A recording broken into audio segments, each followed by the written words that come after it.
Thanks, Ryan. That's a hard one to accept. I mean, there's some honor in Old Man River, but I don't know what the first word.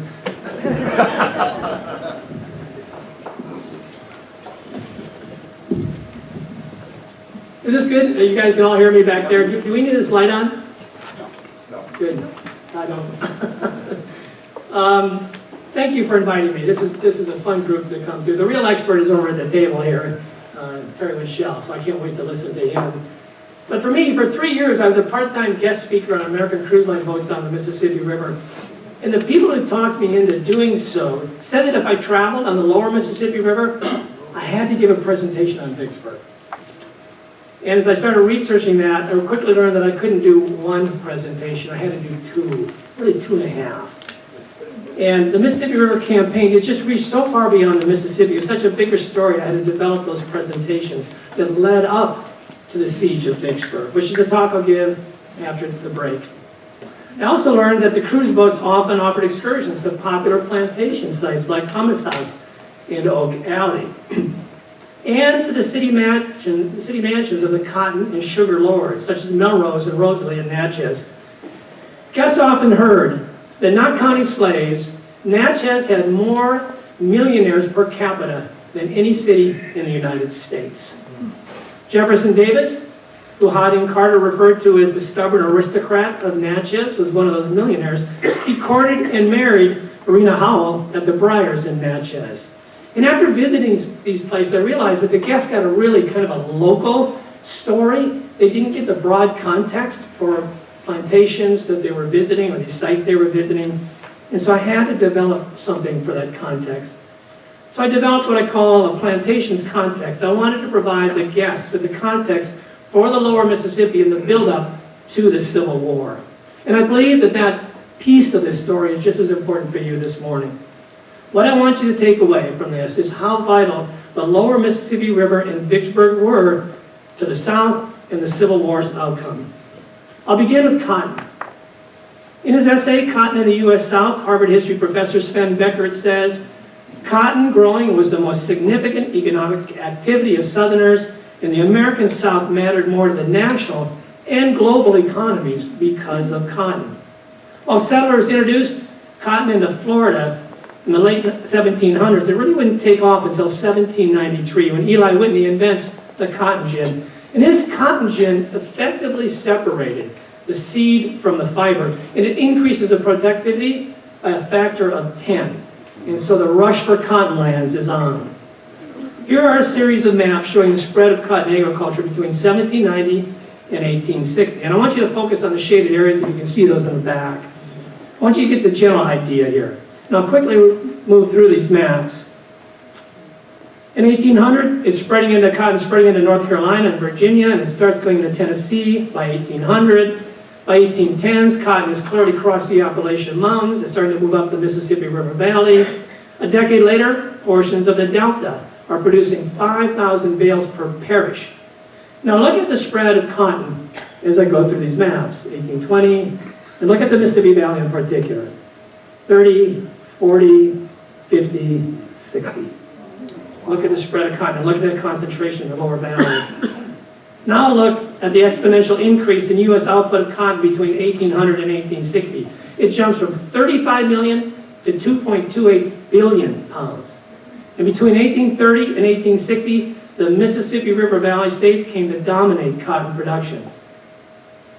In the South, the plantations of the Yazoo Mississippi River Delta between Memphis and Vicksburg produced the most cotton. Annual flooding for thousands of years created soil that Becker says would become the world's most productive cotton growing lands. In 1859, he writes, as many as 66,000 slaves produced a staggering 66 million pounds of cotton. The Delta, he insists, was a kind of Saudi Arabia of the 18th century, but for cotton instead of oil. The largest plantation owner, Stephen Duncan, owned 1,036 slaves valued at $1.3 million. That's about $38 million today. This graph captures how important cotton became to the U.S. economy. It illustrates cotton's share of the U.S. export economy, which would accelerate from 7% to 57%. between 1800 and 1860. When the Civil War started, cotton comprised 61% of our entire export economy. England and other countries quickly became dependent on U.S. cotton. In 1800, 25% of the cotton delivered to Liverpool, England, which is the main port for cotton in England, it was 25%. 20 years later, it was 59%. By 1750, 72% of the cotton consumed in England came from America. When the Civil War started, England was importing 880 million pounds of cotton from the U.S. 80% of their cotton came from the American South. And Becker says close to one-half of all England's exports consisted of cotton, cloth, and yarn. And not only England depended on cotton. By the late 1850s, 77% of the cotton used in France came from the South, 60% of that in Germany, 92% of what Russia used. Together with England, they imported 1.5 billion pounds of cotton. A University of Oregon study declares, never before or since has a single commodity so dominated the U.S. export sector. Richard Follett acknowledges that sugar was not the most important crop in the American South, but it defined the history of the Atlantic world. No other agricultural commodity, he insists, was so intimately tied to the rise of slavery as cane sugar. Follett teaches American history at the University of Sussex in England. The slave trade for the Mississippi Valley depended more on the internal slave trade than overseas trade. Slave traders imported some 170,000 slaves into America between 1783 and the end of the slave trade in 1808.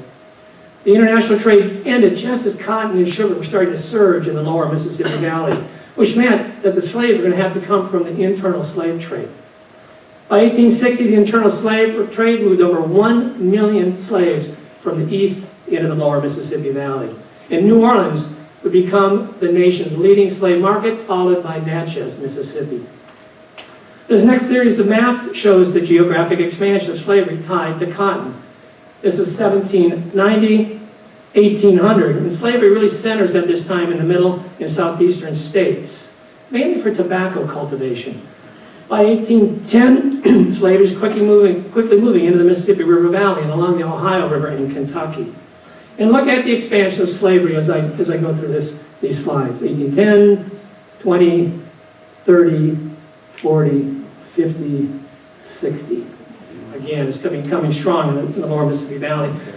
But the last slide I showed you didn't capture something critical. The percentage of slaves to white population, to the overall population.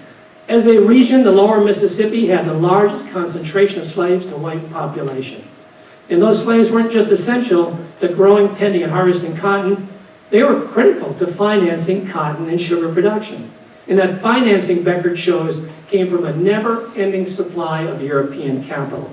According to historian Bonnie Martin, 88% of the loans secured with mortgages used slaves as collateral between 1789 and 1837. So slavery suddenly ends. All those European investors are going to lose their investments. There's not much chance that money can be paid back.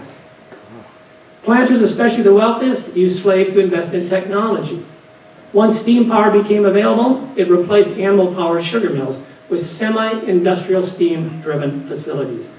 Animal-powered mills could extract about 50% of the sugar, a steam-driven plant, 80%. And they could also process it much more quickly. Introduced in 1822, steam power enabled planters to seed more acreage, knowing that they could process it all. Initially, only the wealthiest plantation owners could afford them. By the 1830s, however, the cost has dropped in half and the number of steam engines quadruples. Between 1821 and 1841, that's when it really starts taking off. There's more than 900 plantations are using steam engines by 1850. So consequently, the number of acres expands. The annual harvest season was a rush against time, Follett explains. The short harvest season worries, especially the further up the Mississippi you got, about an early frost, scared people, so they want to process it as quickly as they could. But also, once you cut the cane, it had to be processed within 24 hours.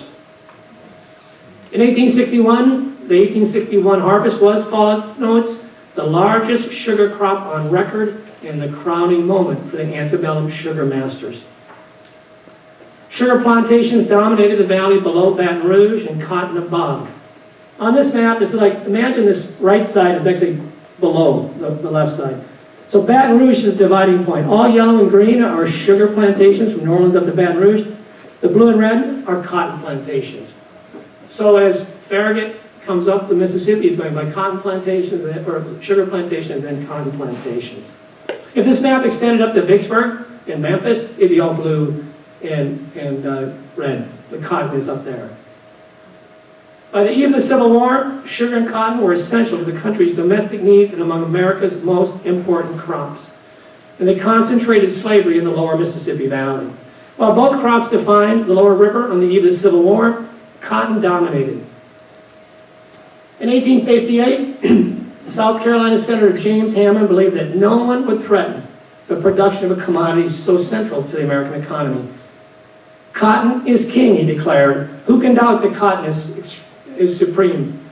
You dare not make war against it. Lower Mississippi Valley, Hammond contended, was the acknowledged seat of the South's commercial empire. Its sway, he pronounced, will be as great as ever the Nile knew in the earlier ages of mankind. Think of this. A South Carolina senator declared the Mississippi Valley was the seat of the South's commercial empire.